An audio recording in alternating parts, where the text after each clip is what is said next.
Hello guys, how are you?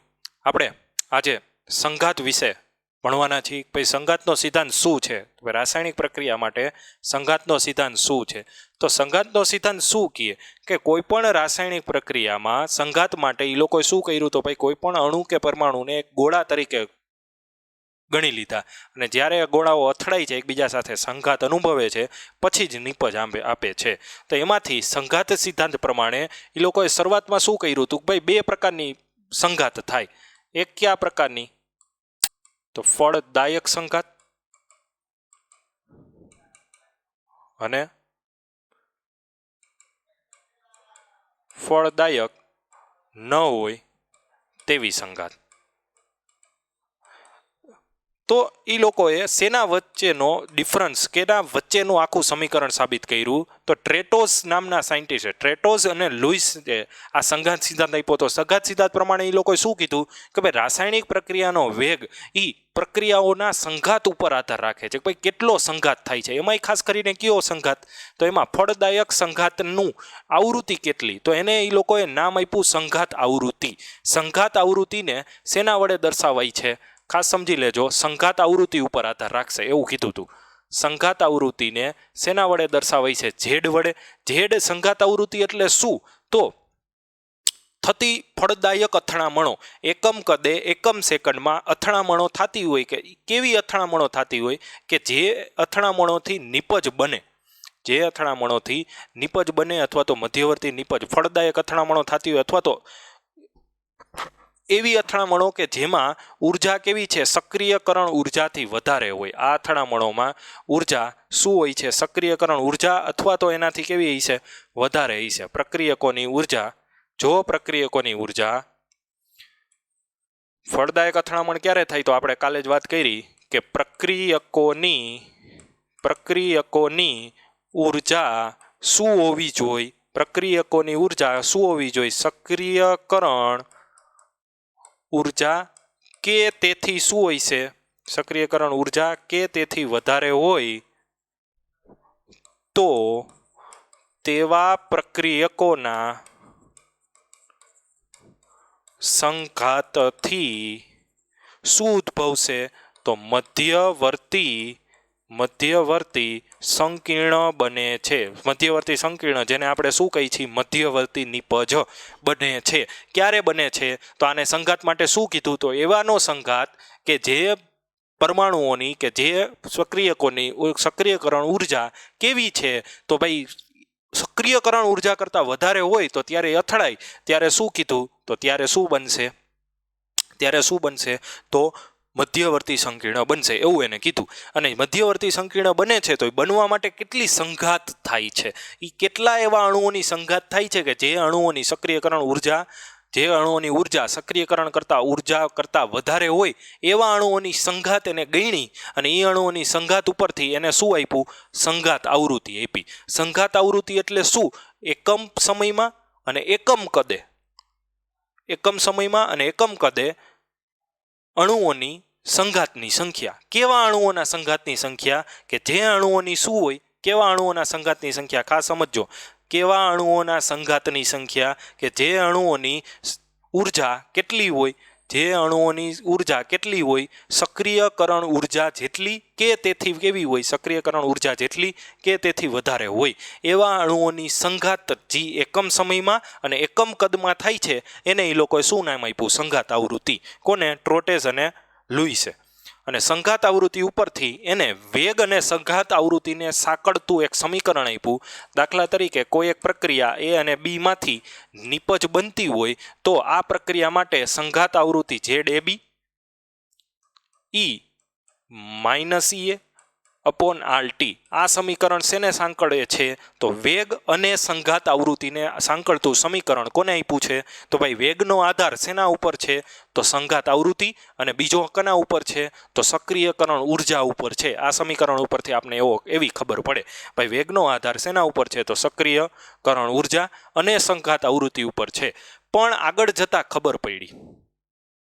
જતા ખબર પડી કે સંઘાતમાં જો યોગ્ય દિક વિન્યાસથી સંઘાત થાય, યોગ્ય દિક વિન્યાસ સંઘાત થાય તો જ નિપજ બને, ભલે એની ઉર્જા કેવી હોય, સક્રિયકરણ ઉર્જાથી વધારે હોય, પણ જો યોગ્ય દિક વિન્યાસ હશે તો જ, જો યોગ્ય દિક વિન્યાસથી સંઘાત થયો હશે તો જ શું થશે, તો જ નિપજ બનશે, ભલે એની સક્રિયકરણ ઉર્જા વધારે હોય. તેના માટે એક એક્ઝામ્પલ છે. દાખલા તરીકે CH3Br ની તમે OH- સાથે પ્રક્રિયા કરો છો ત્યારે શું બને છે, તો CH3OH અને Br- છૂટું પડે છે. તો આ પ્રક્રિયામાં શું થાય, આ પ્રક્રિયામાં તમે તાપમાન વધારે લઈ લીધું, બરોબર. હવે આ પ્રક્રિયાને કઈ રીતે દર્શાવવામાં આવે છે, તો આવી રીતે દર્શાવવામાં આવે છે. આ Br માઇનસ ડેલ્ટા, આ પ્લસ ડેલ્ટા, કારણ કે હેલોજન છે, હેલોજનની વિદ્યુત ઋણતા કાર્બન કરતાં વધારે હોય એટલે એના ઉપર આંશિક ઋણ વીજભાર.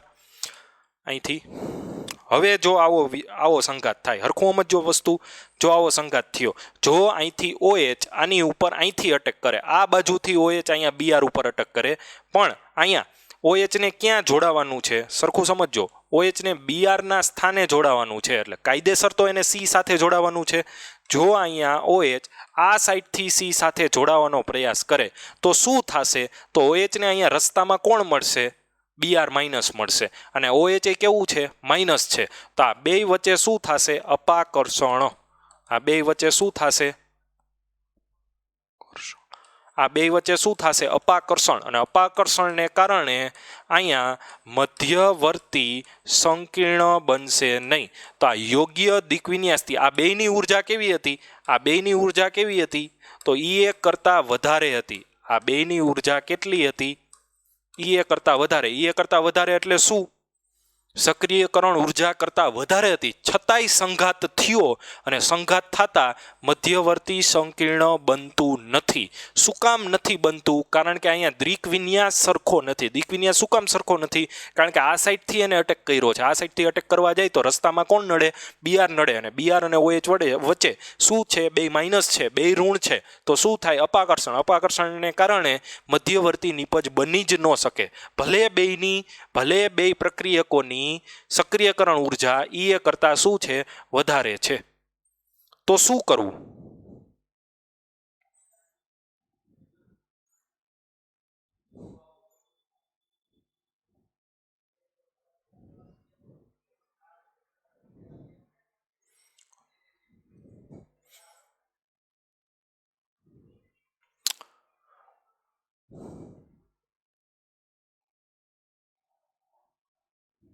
તો શું કરવું, તો ભલે બેયની સક્રિયકરણ કરતાં વધારે છે છતાંય મળતું નથી.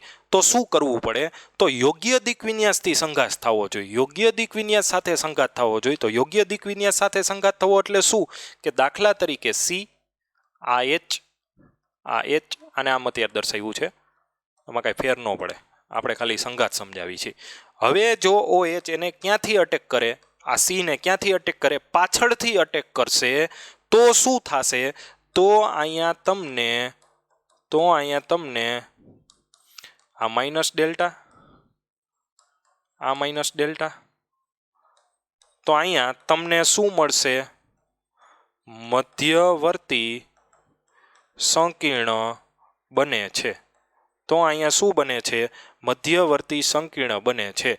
અને પછી અહીંથી શું થાય છે, અહીંથી આ મધ્યવર્તી સંકીર્ણ છેલ્લે કેમાં કન્વર્ટ થઈ જાય, તો છેલ્લે તમારી ફાઇનલ નિપજ આપી દે. જે તમારી ફાઇનલ નિપજ કઈ હતી એ આપી દીધી, ફાઇનલ નિપજ આ હતી, આપી દીધી. તો આનો મતલબ શું થાય, વસ્તુ સમજો, આ વસ્તુનો યોગ્ય દિક વિન્યાસ સાથે સંઘાત થવાનો મતલબ શું થાય, તો એનો મતલબ એવો થાય કે અહીંયા ટ્રીટોઇસ અને લુઈસે બે શું કીધું હતું, કે બે એવું કીધું હતું કે જ્યારે શું થાય છે સંઘાત માટે,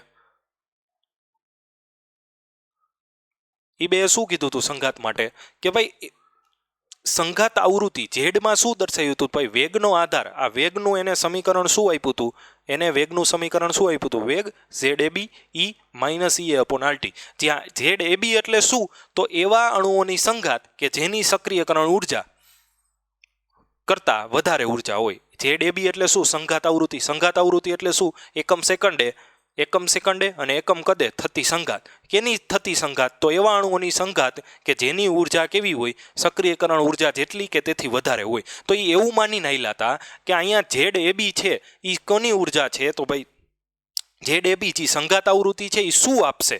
તો વસ્તુ હરખી સમજજો. ઝેડ એબી, દાખલા તરીકે ઝેડ એબીની મૂલ્ય 15 હતું. ઝેડ એબીનું મૂલ્ય 15 હતું. પણ સરખું શું થાય છે? તો આમાંથી 15 અણુઓની સંઘાત થાય. તો એનો મતલબ શું? દર સેકન્ડે 15ની સંઘાત થાય. પણ દર સેકન્ડે 15ની સંઘાત થાય ને તો એમાંથી 12ની યોગ્ય વિન્યાસ સાથે થાય છે.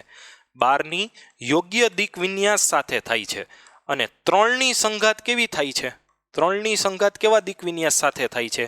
અયોગ્ય દિક વિન્યાસ સાથે થાય છે. અયોગ્ય દિક વિન્યાસ સાથે 3ની સંઘાત થઈ તો આમાંથી શું નથી મળતી? નિપજ બનતી નથી. તો આમાંથી નિપજ નથી બનતી તો એનો મિનિંગ શું થાય? કે આ સમીકરણમાં કાંઈક ચેન્જ કરવો પડે. શું કામ આ સમીકરણમાં કાંઈક ચેન્જ કરવો પડશે? શું કામ આ સમીકરણમાં કાંઈક ચેન્જ કરવો પડશે? કારણ કે અહીંયા જે તમે અહીંયા ઝેડ દર્શાવ્યું છે, આ ઝેડ શું છે? તો એવી સંઘાત આવૃત્તિ છે કે જેમાંથી સક્રિયકરણ ઉર્જા વધારે.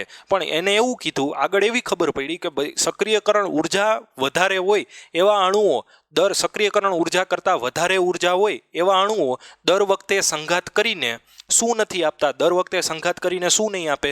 નિપજ નથી આપતા. શું કામ? કારણ કે ભલે એની ઉર્જા સક્રિયકરણ ઉર્જા કરતાં વધારે રહે પણ છતાંય જો એનો કેવો સંઘાત થયો હોય છે? અયોગ્ય સંઘાત થયો હોય છે. એટલે કે અયોગ્ય દિક વિન્યાસથી સંઘાત થયો હોય છે તો મધ્યવર્તી સંકીર્ણ મળશે નહીં. તો મધ્યવર્તી સંકીર્ણ નહીં મળે. અને મધ્યવર્તી સંકીર્ણ નહીં મળે તો એનો મતલબ શું? સંઘાત આવૃત્તિ, તમને સંઘાત આવૃત્તિ ઉપરથી જે તમે વેગ લીધો એ કેવો પડ્યો? ખોટો પડ્યો. એટલે એમાં ચેન્જ કર્યો. ચેન્જ શું કર્યો? અહીંયા શું મૂક્યું? પી મૂક્યું. ચેન્જ કરી અહીંયા શું મૂકી દીધું? પી. જ્યાં પી એટલે શું? પી એટલે શું? તો સંભાવ્ય સંઘાત. કે જે પી એટલે શું? સંભાવ્ય સંઘાત. ભાઈ ટોટલ સંઘાત થાય છે. ટોટલ સંઘાત કેટલી થાય છે? 10. તો પી એટલે શું? તો એમાંથી ટોટલ 10 સંઘાતમાંથી કેટલી સંઘાત નિપજ આપે છે? 8. તો પી એટલે શું? 10માંથી 8 નિપજ આપે છે. તો પી એટલે શું થશે? તો 8/10. પી એટલે શું થાય? તો 8/10. તો અહીંયા 8/10 તમે મૂકો એટલે અહીંયા વેગમાંથી જે સંઘાતને કારણે જે સાચો જવાબ આવતો હોય એ સાચો જવાબ આવી જશે. સમજાણું? અહીંયા પી શું કામ મૂકવું પડ્યું? કારણ કે ઝેડના કારણે અહીંયા વેગ કેવો આવતો હતો? વધારે આવતો હતો. સાચો વેગ જેટલો હતો એનાથી કેવો આવતો હતો? વધારે આવતો હતો. શું કામ? કારણ કે ઝેડ એટલે શું?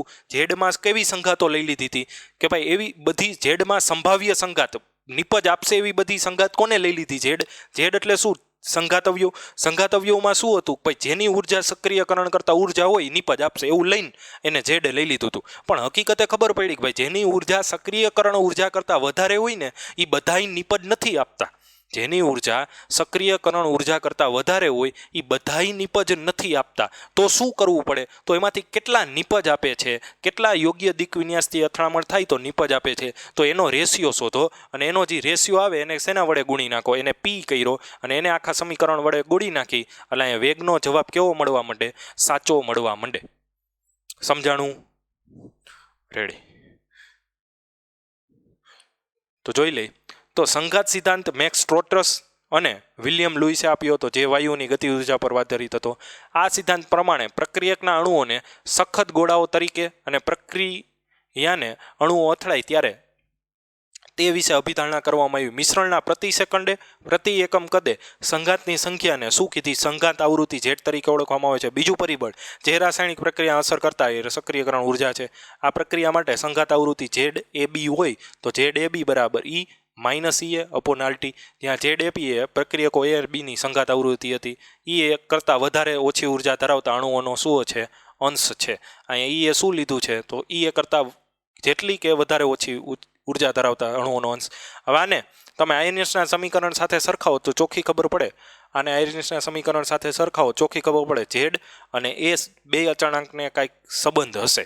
તો સમીકરણ 1 પ્રક્રિયાઓના પરમાણ્વીય સ્પીસીઝ અથવા સાદા અણુઓને સમાવિષ્ટ કરે છે, તેમના વેગ અચળાંકના મૂલ્યોનું પ્રાકકથન સારી રીતે કરે છે. ઓનલી કેના માટે છે આ સમીકરણ? ઓનલી કોનું પ્રાકકથન કરે? સાદા અણુઓ માટે. સાદા અણુઓ માટે તમે પ્રાકકથન કરી શકો, કારણ કે સાદા અણુઓમાં સીધો સંઘાત થઈને સીધી નિપજ બનતી હોય. મધ્યવર્તી નિપજ કે એવું કાંઈ આવતું ન હોય તો આ સમીકરણ કેવું સાચું. પણ જો શું બનતું હોય, મધ્યવર્તી નિપજ બનતી હોય, જો સંકીર્ણ અણુઓ માટે અર્થસૂચક વિચલન જોવા મળે છે, જો મધ્યવર્તી નિપજ બનતી હોય તો શું કરવું પડે? શું વિચલન જોવા મળ્યું? શું કામ વિચલન જોવા મળ્યું? કારણ કે સંઘાત કે જેમાં અણુઓ પૂરતી ગતિ ઉર્જા અને યોગ્ય દિક્વિન્યાસ નહીં ધરાવે તેમાં નિપજ નહીં બને. શું કામ? કારણ કે એને સંઘાતમાં ઝેડ એ બી શેના ઉપરથી આપ્યો? ભાઈ પૂરતી ગતિ ઉર્જા ધરાવતા હોય ને એટલે નિપજ બની જાય. પણ સંકીર્ણ પ્રક્રિયાઓમાં જેમાં મધ્યવર્તી નિપજ બનતી હોય એમાં આવું હોતું નથી. ભાઈ મધ્યવર્તી નિપજ બનવા માટે ખાલી પૂરતી ગતિ ઉર્જા એટલે કે સક્રિયકરણ ઉર્જા કરતાં વધુ ઉર્જા જ ખાલી ન જોઈએ. હાયર શું જોઈએ? બીજું શું જોઈએ? અથડામણ સમયે યોગ્ય દિક વિન્યાસ પણ હોવો જોઈએ. જો અથડામણ સમયે યોગ્ય દિક વિન્યાસ નહીં હોય તો નિપજ નહીં બને. એટલે કે જેટલી સંકીર્ણ પ્રક્રિયાઓ છે તો એ બધામાં બધી સંઘાત સક્રિયકરણ ઉર્જાથી વધારે ઉર્જાએ થતી બધી જ સંઘાત નિપજ નહીં આપે. સક્રિયકરણ ઉર્જાથી વધારે પેલું સમીકરણ હતું ને એમ એ શું દર્શાવતું હતું કે સક્રિયકરણ ઉર્જાથી પેલા સમીકરણમાં એ લોકોએ શું લીધું હતું? ભાઈ સક્રિયકરણ ઉર્જાથી છે ને બધી એનાથી સક્રિયકરણ ઉર્જાથી વધારે ઉર્જાએ જેટલી સંઘાત થશે ને એ બધી નિપજ આપશે. બધી નિપજ આપશે એટલે વેગ આવ્યો ને એ થોડોક કેવો આવે? વધારે આવે. કારણ કે બધી એ નિપજ નથી આપી. આ સમીકરણમાં આપણે શું ગણી નાલી છીએ? ઝેડમાં ઝેડ ઈ શેની વેલ્યુ આપે છે? બધી નિપજ આપે એ પ્રકારે વેલ્યુ ઝેડની છે. તો એનો મતલબ શું? વેગ થોડોક વધારે આવે છે. વિચલન આવ્યું તો વિચલન આવ્યું તો એ જોવા માટે બધી તો કેટલી નથી આપતી એ શોધી લેવાય અને એના વડે ગુણી નાખો તો તમને વિચલન દૂર થઈ જાય. તો એવી જ રીતે એમાં નિપજ મળે તેને અસરકારક સંઘાત કહેવાય. તો બ્રોમોમિથેનમાંથી મિથેનોલની બનાવટ એ મેં તમને કીધું, દર્શાવ્યું યોગ્ય દિક વિન્યાસ અને અલગ દિક વિન્યાસ સાથે. તો યોગ્ય દિક વિન્યાસ બંધની રચના તરફ દોરે છે, અયોગ્ય દિક વિન્યાસ પાછા ધકેલે છે અને નિપજ બનતી નથી. આમ અસરકારક સંઘાતને સમજાવવા માટે બીજો એક અવયવ ખાલી ઝેડ હાલશે નહીં, કારણ કે ઝેડ તો સંઘાત અવયવ છે જે ખાલી સંઘાતની શું દર્શાવે છે? આવૃત્તિ દર્શાવે છે. કોઈ ગતિ ઉર્જાથી સ્થિતિ ગતિ ઉર્જા જેની વધારે હોય, વધારે ગતિ ઉર્જાવાળા અણુઓ જે ફળદાયક જે નિપજ જેની સક્રિયકરણ ઉર્જા કરતાં વધારે ઉર્જા છે અને જે નિપજ આવે છે એની જ આવૃત્તિ દર્શાવે છે. તેથી બીજો અવયવ પી સંભાવ્ય અથવા ત્રિવિમ વિન્યાસી રજૂ કરાવ્યો એ હકીકતનો સમાવેશ કરે છે સંઘાતના અણુઓ યોગ્ય રીતે દિક વિન્યાસ થયેલ છે. તો યોગ્ય રીતે દિક વિન્યાસ થયેલ છે એવા અણુઓની સંભાવ્ય કેટલી? તો પી. એની સંભાવના કેટલી? યોગ્ય દિક વિન્યાસ સાથે અથડામણ થતી હોય તો એની સંભાવના કેટલી? પી. અને આ કુલ અથડામણો ક્યારે કુલ અથડામણો? સક્રિયકરણ ઉર્જાથી વધારે ઉર્જાએ થતી કુલ સંઘાત અને એને ગુણ્યા કુલ સંભાવના. કેની સંભાવના વડે ગુણ્યું? તો ભાઈ યોગ્ય દિક વિન્યાસથી જે અથડામણો થાય એની સંભાવના વડે એને શું કરી નાખ્યું? ગુણી નાખ્યું. એટલે અહીંથી તમને જે વેગ વધારે મળતો હતો આનો હંમેશા, કારણ કે સંભાવનાનો જવાબ હંમેશા કેવો હોય? સંભાવનાનો જવાબ હંમેશા કેવો હોય? પોઈન્ટમાં જ હોય. એટલે આનો જવાબ કંઈક 0 સમથિંગ હશે, 0 સમથિંગ જ હશે. 0.1 હોય તો એનો મતલબ શું કે ભાઈ જે જવાબ મળતો હતો એને 0.1 વડે ગુણ નાખો એટલે આખો જવાબ ઘટી ગયો, એટલે વેગ ઘટી ગયો. કારણ કે ઓરિજિનલી આપણે આ ઝેડ એ બીને કારણે વેગ વધારે મળતો હતો. કેના કરતાં? જે સાચો વેગ હોય એના કરતાં વધારે મળતો હતો. તો સાચો વેગ મેળવવા માટે એને શેના વડે ગુણ્યું? તો સંભાવના વડે ગુણ્યું. શેની સંભાવના વડે ગુણ્યું? તો યોગ્ય દિક વિન્યાસ સાથે સંઘાત થવાની સંભાવના પી વડે ગુણ્યું. એટલે શું આવશે? તો હવે આમાં એવા જ સંઘાત ગણાય છે કે જેની, તો હવે આ સંઘાત આવૃત્તિ, હવે આ બે શું છે? આ બે એક સાથે શું દર્શાવે છે? તો એવા જ સંઘાતની સંખ્યા, આ બેનો ગુણાકારી શું દર્શાવે છે? તો એવા જ સંઘાતની સંખ્યા કે જે સંઘાત ક્યારે થતો હોય? સક્રિયકરણ ઉર્જાથી ઉપરની ઉર્જાએ થતો હોય અને એ સંઘાત કેવા વિન્યાસે થતો હોય? યોગ્ય દિક વિન્યાસે થતો હોય. અહીંયા એવો જ સંઘાતની સંખ્યા આવી. પહેલા કેવો સંઘાત હતો? પહેલા ખાલી આ સૂત્રમાં પી નહોતો. આ સૂત્રમાં જ્યારે પી નહોતો ગણ્યો ત્યારે કેવો સંઘાત હતો? ત્યારે કયો સંઘાત હતો? તો ઓનલી સક્રિયકરણ ઉર્જાથી ઉપરના જ સંઘાતો લેવામાં આવતા. એટલે એવું માનવામાં આવતું કે સક્રિયકરણથી ઉર્જાથી ઉપરના બધાય સંઘાતો છે ને એ શું આપશે? ઉર્જા આપશે. પણ પછી ખબર પડી કે ભાઈ સક્રિયકરણથી ઉર્જાથી વધુ ઉર્જાએ થતા સંઘાતો બધાય સંઘાતો ઉર્જા નથી આપતા. એમાંય પાછી શેની જરૂર છે? યોગ્ય દિક્વિન્યાસની. તો યોગ્ય દિક્વિન્યાસ તો ટોટલ હું એમ કહું 50 સંઘાત થયા. ટોટલ કેટલા થયા? 50 સંઘાત. એમાંથી યોગ્ય દિક્વિન્યાસ સાથે કેટલા સંઘાત થયા? 25 સંઘાત. 25 સંઘાત યોગ્ય દિક્વિન્યાસ સાથે થયા. તો પી એટલે શું થાય? તો પી એટલે 25/50 એટલે કેટલું આવે? 0.5. તો અહીંયા કુલ સંઘાત કેટલા? કુલ સંઘાત કેટલા? તો 50. એને પી આરે ગુણો એટલે કેટલું થાય? અહીંયા 0.5 વડે પછી ગુણ નાખવાનું. એટલે શું થાય? વેગનો જે જવાબ મળશે એ કેવો જવાબ મળશે? સાચો જવાબ મળશે. બાકી પહેલાં ખાલી શું થતું? 50-50 સંઘાત લઈ લેવામાં આવતા. પણ હકીકતે 50-50 સંઘાત નથી લેવાના. શું કામ નથી લેવાના? કારણ કે 50-50 સંઘાતમાં યોગ્ય દિક્વિન્યાસ હતો નહીં. એમાંથી કેટલામાં હતો? 25માં જ હતો. તો 25માં હતો તો આ સમીકરણને સાચું બનાવવા આગળ શેના વડે ગુણ્યું? તો સંભાવ્ય સંઘાત વડે ગુણ્યું. સંભાવ્ય સંઘાત અવયવ વડે ગુણ્યું. બરોબર? સંભાવ્ય સંઘાત અવયવ વડે ગુણ્યું. અને સંભાવ્ય સંઘાત અવયવ આવી રીતે મેળવવામાં આવે. ભાઈ ટોટલ સંઘાત એટલા. તો એમાંથી યોગ્ય દિક્વિન્યાસ સાથે કેટલા થયા? તો 25. તો 50/25. તો સંભાવ્ય કેટલો આવ્યો? 0.5. સંભાવના કેટલી આવી? 0.5. તો અહીંયા 0.5 વડે ગુણો એટલે તમને વેગ આ કેવો જવાબ આપે? સાચો જવાબ આપે. અને કેની સંખ્યા મળે? તો કુલ. અને આ બેયનો ગુણાકાર કેની સંખ્યા આપે? તો કુલ એવી સંઘાતોની સંખ્યા આપે કે જેમાં સક્રિયકરણ ઉર્જાથી વધારે સંઘાત થયો હોય અને યોગ્ય દિક્વિન્યાસ સાથે થયો હોય. એટલે કે જેમાંથી શું મળ્યું હોય? નિપજ મળ્યું હોય ને એવા જ સંઘાતોની સંખ્યા બેયનો ગુણાકાર મળશે. બાકી આ એક સંઘાત પહેલાં લીધો તો એ કેનો ગુણાકાર આપતી? એ ઓનલી કેની સંખ્યા આપતી? તો બધાય સંઘાતો આપી દેતા. એમાં ખાલી ઓનલી ક્યુ ફેક્ટર ધ્યાનમાં રાખ્યું હતું? સક્રિયકરણ ઉર્જાવાળું જ ફેક્ટર ધ્યાનમાં રાખ્યું હતું. ભાઈ સક્રિયકરણ ઉર્જાથી વધારે હોય ને એ સંઘાત બધાય લઈ લ્યો. એ બધાય વેગ એ બધાય સંઘાતમાંથી નિપજ મળશે એટલે વેગ ઉપર આધાર રાખશે. પણ એવું નહોતું. બધાય સંઘાતમાંથી નિપજ નહોતી મળતી. એમાંથી યોગ્ય દિક્વિન્યાસ સાથે સંકીર્ણ જ્યારે પ્રક્રિયા હોય, સંકીર્ણ પ્રક્રિયા, તો સંકીર્ણ પ્રક્રિયામાં યોગ્ય દિક્વિન્યાસ સાથે જે સંઘાત થતા હતા એ જ તમને નિપજ આપતું હતું. તો એટલે જ આ સમીકરણને સાચું બનાવવા આગળ શેના વડે ગુણવું પડ્યું? પી વડે. બરોબર? ચાલો હવે બે દાખલા છે આયનિયસ સમીકરણના ઉપરના બે દાખલા છે. એક પ્રક્રિયાના વેગ અચળાંક 500 કેલ્વિન અને 700 કેલ્વિન તાપમાન અનુક્રમે બેયના વેગ અચળાંક આપ્યા છે. તો તમારે શેનું મૂલ્ય ગણવાનું છે? ઈ અને એના મૂલ્ય ગણો. તો પહેલા log K2/K ઈ એ આટલું થાય. આ સૂત્ર છે log K2/K1 is gives E A 2.303 r T2 - T1. હવે T1 કેટલું છે? 500. T2 કેટલું છે? 700. K1 કેટલો છે? 0.02. K2 કેટલો છે? 0.07. તો બધાની કિંમત મૂકી દીધી. આનો લોગ લઈ લીધો 0.544. ઈ એ આનો આખાનો ગુણાકાર આટલો આવ્યો આર્યો. આટલાનો નીચેનો કેટલો આવ્યો? 19.15. ઈ એને સૂત્રનો કરતા બનાવ્યો. તો આવી ગયો જવાબ. હવે એ શોધવાનું છે. એ શોધવા માટે શું કરાય? એ શોધવા માટે તો આ પાછું લોગવાળું સમીકરણ. એ શોધવા માટે શેનું સમીકરણ મૂકવાનું? લોગવાળું. તો લોગવાળા સમીકરણમાં એને સૂત્રનો કરતા બનાવ્યો. બધી કિંમતો છે તમારી પાસે. એને સૂત્રનો કરતા બનાવી નાખો એટલે લોગ એની કિંમત મળી ગઈ. લોગ એ ઓની સાઈડ જાય એટલે એન્ટી લોગ. તો એન્ટી લોગ ઉપરથી એની કિંમત મળી ગઈ. બરાબર? 0.20 નો એન્ટી લોગ આટલો આવશે. જોઈ લેજો. હજી એકવાર આ દાખલો આઈએમપી છે. સાવ સહેલો દાખલો છે, કાંઈ નથી. શું હતું કે એક પ્રક્રિયાનો વેગ અચળાંક 500 કેલ્વિને 0.02 હતો, 700 કેલ્વિને 0.07 હતો. તો શેની વેલ્યુ શોધો? ઈ એ અને શેની વેલ્યુ શોધો? એની વેલ્યુ શોધો. તો એની વેલ્યુ ડાયરેક્ટ ન મળે. હંમેશા યાદ રાખજો આ બેના ઈ એ મળે. મેં તમને કીધું તું બે તાપમાન ને બે વેગ અચળાંક આપ્યા હોય ત્યારે આ વસ્તુ થાય. તો આપણે આયનિયસનું લોગવાળું સમીકરણ મૂકી દીધું આવડવા. ચેન્જવાળું આપણે કરાવ્યું જ છે સાબિતી. તો આમાં K2 અને K1ની વેલ્યુ મૂકી, ટી આખાની વેલ્યુ મૂકી. ઈ અને સૂત્રનો શું બનાવ્યું? અહીંયા છેલ્લે કરતા બનાવી નાખો.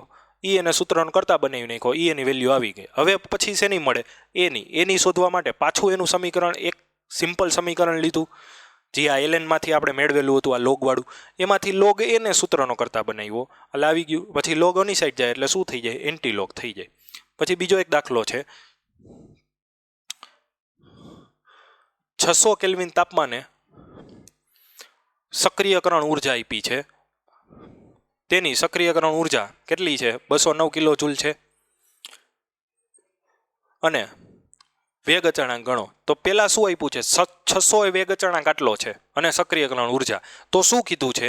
1000 કેલ્વિને 700 કેલ્વિને વેગ અચળાંક ગણો. હજુ સમજો પ્રક્રિયા આખું શું કહે છે, આખી રકમ પહેલા આપણે સમજવી પડે. રકમ શું કહે છે તમને?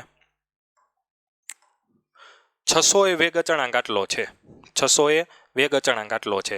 આ તમને શું આપી દીધી છે? ઈ એ સક્રિયકરણ ઉર્જા. એટલે કે તમને શું આપ્યું છે? T1 આપી દીધું, T1 600, K1 આપી દીધું,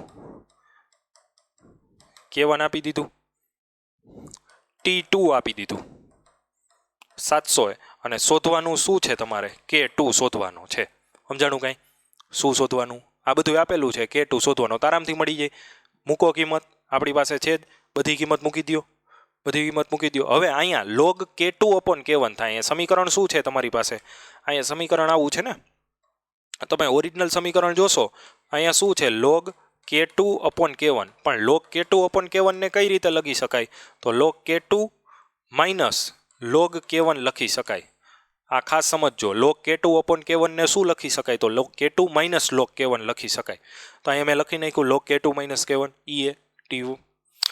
અહીંયા કિંમતો મૂકી દીધી, બધી જ કિંમતો મૂકી દીધી. આ log K1 માઇનસ છે, ઓની સાઈડ થાય તો કેવા થઈ જાય? પ્લસ log K1 થઈ જાય. આ બધું એમણે અહીંયા કિંમત મૂકી, એ એની આપેલી જ છે, આપેલી જ છે, એ મેં કિંમત મૂકી દીધી. આ આખું T1 ની કિંમત, T2 ની કિંમત, log K1 ની કિંમત, આનો લોગ લઈ લીધો. આનો લોગ કેટલો આવ્યો? -4.796.